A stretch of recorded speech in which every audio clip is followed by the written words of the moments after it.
Assalamualaikum warahmatullahi wabarakatuh.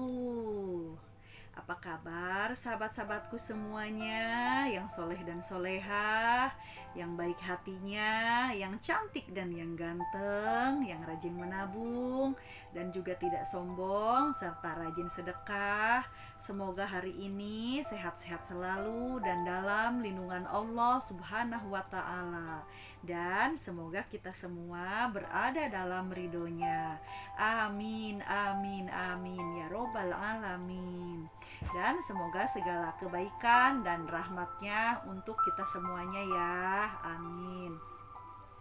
Nah, baik, sekarang saya akan melanjutkan pembahasan yang kemarin ya, bahwa kita membahas psikologis tentang ahli dzikir tahap pemula, tahap menengah ke atas, dan juga sekarang adalah yang tingkat tinggi ya, yang tahapan yang paling tinggi. Namun saya akan mengulangi lagi bahwa ahli dzikir tahap pemula itu yaitu awalnya seorang ahli wirid. Dan di fase ini dzikirnya itu sudah benar-benar mengingat Allah, walaupun hanya sebatas nama Allah atau asma Allah atau asmaul husna atau nama-nama Allah yang sempurna, namun benar-benar diingat gitu ya, bahwa memang ya la ilaha illallah ya memang ingat Allah gitu, Allah ya ingat sama Allah gitu. Misalkan ya zikirnya ya Rahman ya Rahim, ya ingat Allah lah yang maha pengasih dan maha penyayang gitu kan. Kalau misalkan ya Fatah ya Alim gitu kan, ya bahwa ingat bahwa Allah yang maha pembuka ilmu gitu. Jadi mengingat Allah dengan asmanya ya. Nah, terus kita meningkat lagi ke fase ahli dzikir tahap menengah. Nah, beliau-beliau ini atau mereka-mereka ini yang sebagai seorang ahli dzikir yang di tingkatan ini sudah sadar dengan mata batinnya, dengan hatinya, bahwa segala sesuatu itu adalah ciptaan Allah ya.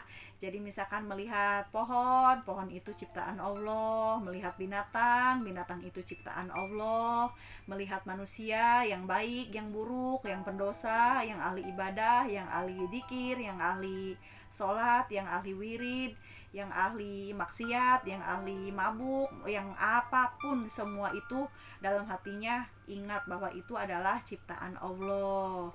Jadi dzikirnya itu sudah bukan di atas sajadah lagi yang cuman sejam 2 jam atau yang cuman 1.000 sampai 10.000 aja ya, namun zikirnya itu dengan pandangan mata batin atau dengan hati gitu. Aduh, sebentar ya, ini lagunya nggak nyambung banget. Saya hapus dulu. Mohon maaf, ada kesalahan teknis, saya apa adanya ya, jadi nggak diedit-edit, maafin ya. Itu musiknya udah habis, musik ininya relaksasinya.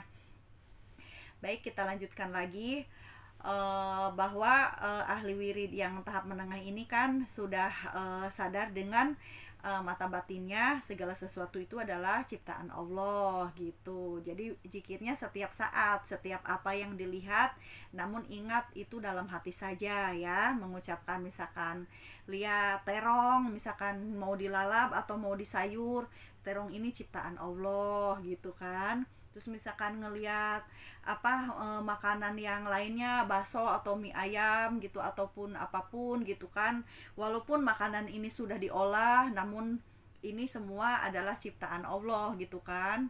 Ya emang bakso buatan manusia, tapi kan bahan-bahannya itu kan siapa yang menciptakan? Pohon terigu, pohon sagu yang menciptakan juga Allah kan, ya kan. Nah gitu. Terus misalkan dagingnya, walaupun itu bentuk olahan, tapi kan daging itu kan dari hewan, dan hewan itu adalah ciptaan Allah ya. Jadi zikirnya itu sudah dengan hatinya gitu. Jadi apa yang dilihatnya itu ingat dan sadar bahwa itu adalah ciptaan Allah. Dan meningkat lagi ke tingkatan menengah ke atas. Kalau sudah langgeng itu kita sadar sesadar-sadarnya bahwa segala sesuatu itu adalah ciptaan Allah ya.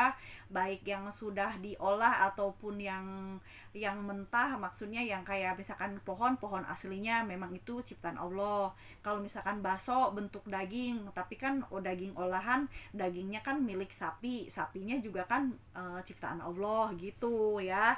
Jadi apapun semuanya itu kita sadar ciptaan Allah. Dan meningkat lagi ke ahli dzikir tingkat menengah ke atas. Nah, ini batinnya sudah menyadari bahwa segala sesuatu itu adalah miliknya Allah gitu. Jadi segala sesuatu apa yang dilihatnya kita sadar.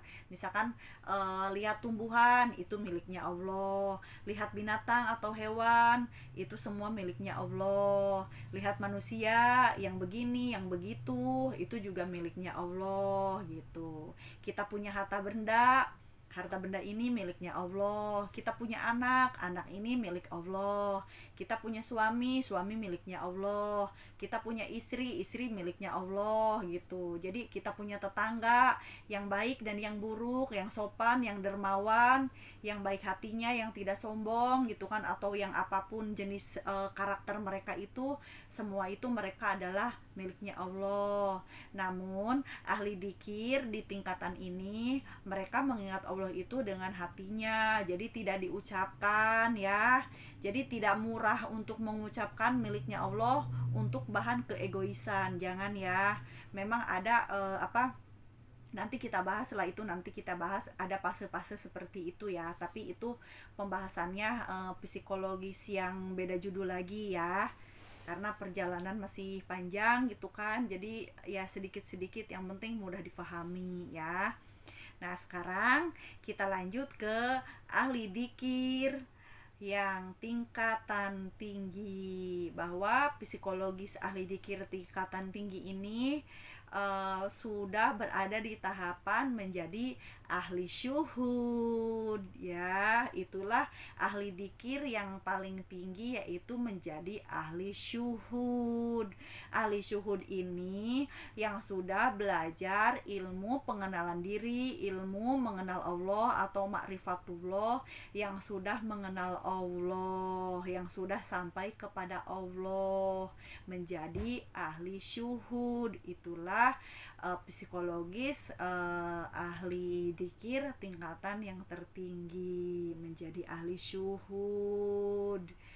Nah, namun menjadi ahli syuhud ini tidak mudah. Kita harus melewati tirai-tirai hijab yang beberapa hari yang lalu sudah saya jelaskan ya, bahwa ada tirai merah, tirai hijab merah, merah spiritual, abu-abu spiritual, coklat spiritual, oranye spiritual, kuning spiritual, emas spiritual, perak spiritual, hijau spiritual, aquamarine spiritual ya kan. Nah, maksudnya kayak turkuis gelap, turkuis spiritual, biru gelap atau biru energi negatif, biru spiritual, biru tua atau indigo gelap, indigo energi negatif. Lalu kita singkapkan lagi indigo spiritual. Meningkat lagi tirai hijab yang warna ungu violet, yang gelap masih ada energi negatifnya, kita singkapkan lagi menjadi ungu spiritual gitu, atau ungu cerah. Meningkat lagi ke putih energi negatif, dan ada meningkat lagi putih spiritual. Dan itu aura putih yang spiritual yang di atas ungu ini, di atas violet ini adalah hanya orang-orang muslim yang memilikinya. Dan kita singkapkan lagi, ada putih lagi, masih terhijab juga, putihnya putih tebal gitu kan, ada energi negatifnya sedikit. Nah, kita singkapkan lagi menjadi putih cemerlang atau putih bercahaya. Nah, biasanya ini orang-orang ahli tasawuf ada di sini tingkatannya. Namun sudah sampai di sini masih ada tirai putih yang cemerlang, yang masih ada hijabnya, terus terhijab sampai ke 70 hijab yang gelap maupun 70 hijab yang terang, baru benar-benar sampai kepada Allah yang sudah rahasia. Nanti itu dibahasnya itu bersama seorang mursyid yang mengajarkannya khusus ya. Saya tidak membahas di sini. Kalau memang penasaran, ya belajar aja tapi dari awal. Namun ingat, jangan keblinger. Sebaik-baik orang ahli sufi tidak meninggalkan sholat. Yang meninggalkan sholat itu maksudnya kita jangan mengakui sholat itu sebagai amal ibadah kita, bahwa itu semata-mata anugerah Allah, atau pelaku amal yang hakiki adalah Allah Subhanahu wa Ta'ala. Begitu maksudnya ya. Jangan tertipu, jangan terkecoh, dan jangan keblinger. Kita umat baginda Rasulullah Shallallahu Alaihi Wasallam, bahwasannya umat beliau adalah orang-orang yang sholat, salah satunya ya. Jadi itulah tingkatan dikir, ahli dikir tahap tinggi, yaitu menjadi seorang ahli syuhud. Pengen tahu ahli syuhud itu apa? Nanti kita bahas, atau belajar langsung kepada mursyidnya, tanya langsung apa sih ahli syuhud itu ya. Kalau di sini saya hanya mengenalkan tahapan-tahapan umumnya saja gitu ya. Untuk yang siri-siri, yang rahasia, itu adalah tugas seorang mursyid yang mengajarkan kepada saliknya ya. Kalau non salik dilarang tahu karena itu bahaya. Oke, bukan bahaya sih, maksudnya karena memang ilmunya harus melalui beberapa proses gitu maksudnya ya. Oke, mohon maaf ya, saya hanya di sini saja menjelaskannya karena ini terlalu jangan dibahas terlalu banyak gitu kan. Jadi saya mohon maaf kalau ada kesalahan dan kekurangan dalam menyampaikannya. Saya hanya manusia biasa yang belajar dan terus belajar. Ambil baiknya dan buang buruknya, dan semoga bermanfaat ya. Minal aidin wal faidin, mohon maaf lahir dan batin. Wassalamualaikum warahmatullahi wabarakatuh.